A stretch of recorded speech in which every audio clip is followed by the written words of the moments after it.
आप सभी को मेरा प्रणाम है। सनातनी ऋषिपथ यूट्यूब चैनल पे आप सभी का हम स्वागत करते हैं। आज फिर हम बात करेंगे प्रभु श्री राम यानी रामायण से, और रामायण से बात करेंगे। आज के हमारे मुख्य पात्र हैं कौन? अंगद जी। अंगद जी को आप जानते होंगे। हनुमान जी और अंगद जी दोनों में ताकत की कोई कमी नहीं थी, लेकिन फिर भी अंगद जी ऐसा क्यों चाहते थे कि मैं युद्ध में लंका नहीं जाऊं। जब प्रभु श्री राम लंका के राजा रावण से युद्ध करने के लिए तत्पर हुए तो अंगद जी उस युद्ध में शामिल होना नहीं चाहते थे। इसका क्या कारण है आज आपके समक्ष स्पष्ट होगा, और आप रामायण पढ़ते हैं, जानते हैं, आपको भी पता होगा। लेकिन इस कहानी की बहुत सारे ऐसे प्रसंग जो आपको पता नहीं होगा। तो आइए आज की कहानी को शुरू करते हैं। अब अंगद की ताकत में कोई कमी नहीं थी। हनुमान जी की तरह वो भी अद्भुत बलवान थे, पर उनके मन में एक संशय था, एक अविश्वास था कि अगर मैं युद्ध में लंका जाऊंगा तो वापस लौट पाऊंगा या नहीं, या वहीं मैं मृत्यु को प्राप्त हो जाऊंगा। और यह डर बेवजह नहीं था, वजह थी उनके बचपन की एक घटना। जब वो पढ़ाई लिखाई कर रहे थे गुरुजी के आश्रम में, अंगद और रावण का बेटा अक्षय कुमार दोनों एक ही गुरुकुल में एक ही गुरु के पास पढ़ते थे। दोनों में किसी न किसी बात को लेकर झगड़ा झंझट हो जाता था। जैसा कि हम सभी देखते हैं कि स्कूल में पढ़ने वाले छोटे छोटे बच्चे आपस में झगड़ा लड़ाई करने लगते हैं। अक्सर किसी न किसी बात पर अंगद अक्षय कुमार को पटकनी दे देते थे, यानी पीट देते थे। लड़के की आदत थी, जरा सा हारा तो गुरुजी के पास जाकर रोने लग जाता था, शिकायत करता था, गुरुजी हमको अंगद ने मारा है। शिकायतें इतनी बढ़ गई कि एक दिन गुरुजी क्रोध में आकर श्राप दे बैठे। उन्होंने कहा, अंगद अगर तुमने अक्षय कुमार को फिर से मारा तो तुम्हारी मृत्यु हो जाएगी। अरे वाह, ये क्या, इतना बड़ा श्राप। यही बात अंगद को भीतर से खाए जा रही थी। डर यही था कि अगर लंका जाकर युद्ध हुआ और सामने अक्षय कुमार आ गए तो मैं तो गया काम से, मैं मारा ही जाऊंगा। उधर रावण भी जानता था कि अगर वानर सेना आई है तो अंगद भी जरूर आए होंगे। इसी सोच से उसने युद्ध के लिए सबसे पहले अपने बेटे अक्षय कुमार को भेजा था। पुराने समय में भी और अभी भी भारत की एक ही नीति है कि युद्ध की शुरुआत हम नहीं करेंगे पर समाप्ति हम जरूर करेंगे, क्योंकि सदा से भारत को अपना गुमान है, विश्वास है कि विजय हम ही होंगे। युद्ध शुरू होने से पहले, एक रात पहले, प्रभु श्री राम ने अपनी सभा बुलाई। सबके साथ विचार विमर्श हुआ। उन्होंने राम ने रावण के भाई विभीषण से पूछा, क्या रावण से एक बार बात कर ली जाए, शायद वो युद्ध टाल दे। प्रभु श्री राम नहीं चाहते थे कि युद्ध हो। विभीषण ने सिर हिलाया, प्रभु मेरे भाई को मैं जानता हूँ, वह नहीं मानेगा। बिना युद्ध के तो उसका अहंकार टूटेगा ही नहीं। राम सोचे और उन्होंने कहा, तो ठीक है, एक दूत उसके पास भेजते हैं। जब दूत का नाम प्रभु से सुना गया तो हनुमान जी तुरंत खड़े हो गए और उन्होंने कहा, प्रभु मैं जाता हूँ। उन्हें अपनी पहली वाली घटना याद आई। प्रभु श्री राम मुस्कुराए, नहीं पवन सुत, पिछली बार तुम गए थे और तुमने उन्हें बहुत कष्ट दिया था, पूरा तहस नहस कर दिया था लंका को। इस बार कोई और जाएगा, ऐसा जो उन्हें पसंद भी आए। देखिए प्रभु राम की उदारता, जिससे युद्ध करना है उसके लिए भी अच्छा सोचते हैं। तब उन्होंने सोच विचार कर अंगद जी को बुलाया और कहे, अंगद तुम दूत बनकर जाओ, बात करके लौट आना। वहाँ ज़्यादा कुछ नहीं करना, बात करके तुम लौट आना। अंगद के लिए यह अवसर गौरव का था। यह प्रसंग सच में आज के स्कूली पाठ्यक्रम में होना चाहिए। कैसे एक दूत अपने देश की प्रतिष्ठा ऊंची करता है। एक दूत जब दूसरे राज्य में जाता है अपने राजा का संदेश लेकर तो कैसे बात करता है। रावण दरबार में अंगद का आगमन होता है। जब रावण को खबर मिली कि राम ने दूत भेजा है तो वो बहुत प्रसन्न हुआ। सोचा राम डर गया है, अब समझौता करने आया है। ऐसा प्रायः होता है कि अहंकारी लोग विनम्रता को कायरता समझते हैं। अहंकारी लोग विनम्रता को कायरता समझते हैं। यही भूल रावण से भी हो रही थी। रावण ने तुरंत अपनी सभा बुलाई। उसके दरबार में वैसे ही लोग थे जो हर बात पर वाह महाराज कहते थे, यानी चमचागिरी कह सकते हैं। ये भी अजीब प्रजाति होती है।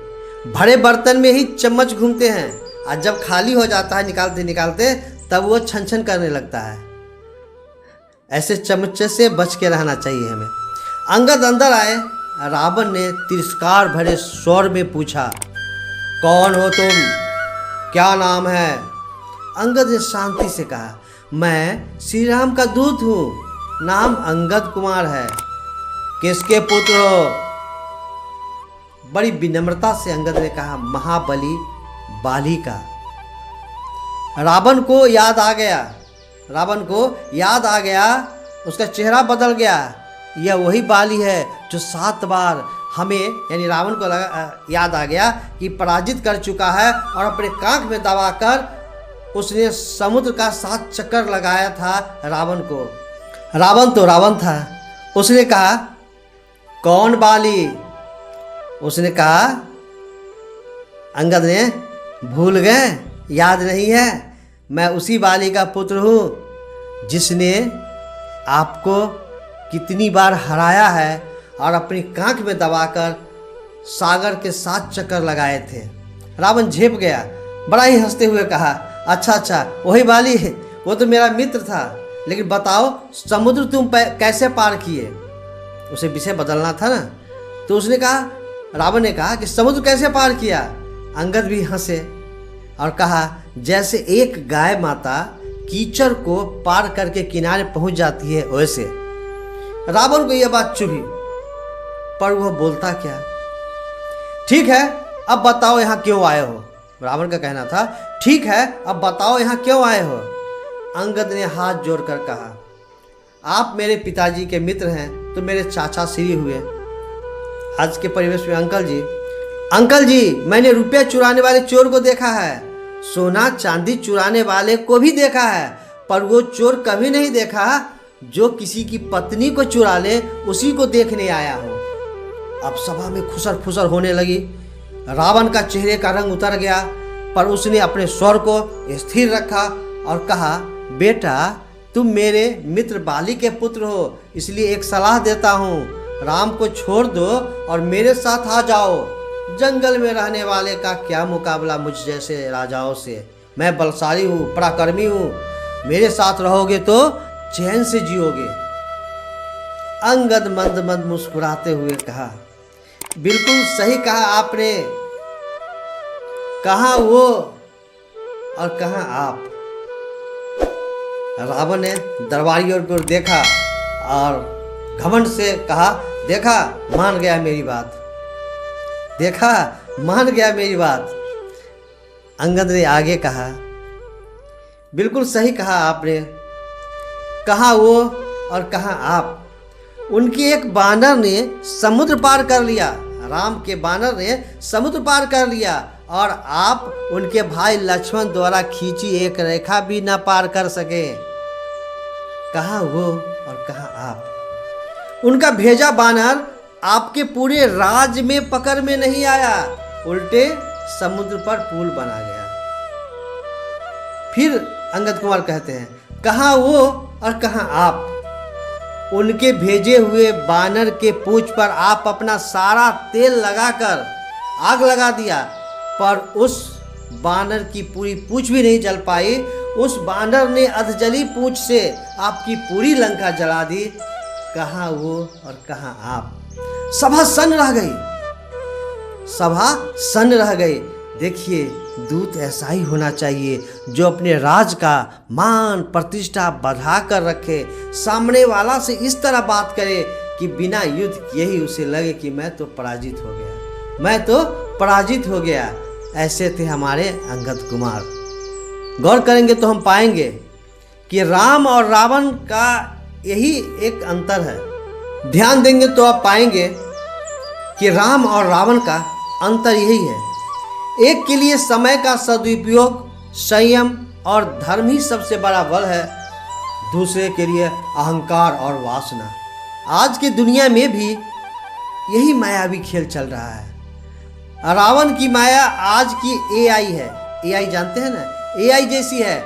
हम सभी इच्छाओं को बढ़ाने में लगेंगे तो विनाश तय है, पर यदि उसका सही सदुपयोग करेंगे तो दुनिया का भला कर सकते हैं। जीवन की सीमा है पर मन असीम है, इसे बस में रखना जरूरी है। आज लोग सोशल मीडिया और दिखावे के लिए महंगे महंगे मोबाइल के लिए अपनी किडनी तक बेच लेते हैं। एक समाचार पत्र में मैं पढ़ा था कि वो जो नया तरह का जो मोबाइल आया है, उस मोबाइल के लिए एक महिला ने अपने 4 माह के पुत्र को भी बेच दिया था। ऐसा हुआ भी है। विभिन्न पत्र पत्रिकाओं में आपने पढ़ा होगा, समाचारों में आपने देखा होगा। यह बदलाव सरकार से नहीं होने वाला है, हमारे आपके संस्कार से होगा। इसलिए अपने संस्कार को हमेशा परमात्मा के करीब रखना है, इच्छाओं को सीमित करना है, योग्यताओं को पहचानना है कि हम कितनी योग्य हैं, और माया के छल से आगे बढ़ना है। क्योंकि हमें फिल्टर वाली नकली ज़िंदगी नहीं चाहिए, बल्कि सच्ची और ईश्वर के करीब वाली ज़िंदगी चाहिए। आजकल देखते हैं ना कि लोग फोटो पोस्ट करते हैं, वीडियो पोस्ट करते हैं, लगता है कितना गोरे चिट्ठे और नेक इंसान है। जब उनसे मिलते हैं तो वो काले कलूटे दिखने से भी लगते हैं और अंदर से भी लगते हैं। तो हम सभी एक अच्छे पात्र बने, परमात्मा के अच्छे सेवक बने, परमात्मा के अच्छे दूत बने, और हमेशा ध्यान रखें कि हम परमात्मा के अच्छे संगी हैं, अच्छे साथी हैं। वो हमारे गार्जियन हैं, वो हमारे सब कुछ हैं। हम कोई ऐसा काम न करें जिससे कि उनके समक्ष जाने में भय लगे, डर लगे। परमात्मा के सामने में जब प्रणाम करते हैं ना, उस समय अपनी सारी जो गलती है, जो अच्छा ये सब याद आती है। तो उस समय में अपनी गलती याद नहीं आवे, क्योंकि गलती हम करें ही नहीं, और हमेशा अच्छा याद आवे कि परमात्मा आपके चरणों में मैं अपनी अच्छाई समर्पित करने आया हूँ। मैं अपनी अच्छाई जो मैंने किया है वो आपको बताने आया हूँ। आपकी दया से मेरे अंदर बुराई की कमी आ गई है। ऐसा सोच, ऐसा विचार हमें अपने परमात्मा के साथ रखना है, और हमेशा स्वयं से कोई ऐसी भूल चूक ना हो, इस पर हम सभी को ध्यान रखना है। तो आज की वीडियो यही विराम दी जाती है। फिर मिलते हैं किसी अन्य दिन अन्य वीडियो के साथ। तब तक के लिए आप सभी को मेरा प्रणाम। और हाँ, बस वही बात, वही विचार कि आप सभी ने जिस तरह से प्यार दिया है इन वीडियो में, उसी तरह इसमें भी प्यार दें। लोग इस वीडियो को शेयर करें। हम जानते हैं कि अभी मेरे सब्सक्राइबर बहुत कम हैं, लेकिन जितने हैं ना, उससे 10 गुना 20 गुना लोग देख रहे हैं इस वीडियो को। तो मुझे बड़ी ही खुशी होती है। इस खुशी को बनाए रखना आपका एक अच्छा सहयोग होगा मेरे लिए। फिर से आप सभी को मेरा प्रणाम।